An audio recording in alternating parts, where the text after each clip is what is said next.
Well, one of the new icers, Nate Jensen, joining me. And Nate, first of all, belated welcome to Penn State. Your thoughts after the first week of official practices? I think practices have been going good. I mean, they're upbeat, a lot of detailed stuff.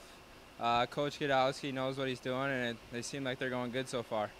You, of course, one of two guys coming in from Mercyhurst, transferring in.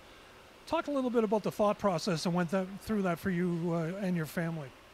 Yeah, I was just looking for something different, and looking at Penn State, I mean, it looks like a good opportunity. The atmosphere, the academics, it just looked like a good choice for me.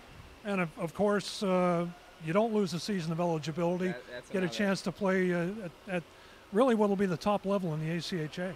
Yeah, that was a big decider coming here, not losing a year of eligibility, and there's the Icers have a good tradition going, and I feel like I could help add to it.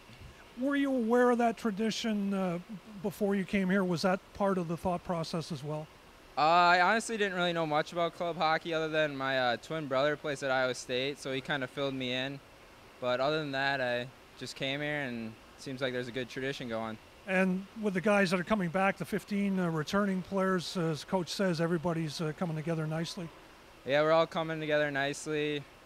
Everyone's getting along in the locker room. We're just gelling right now, and hopefully we can bring that onto the ice for games.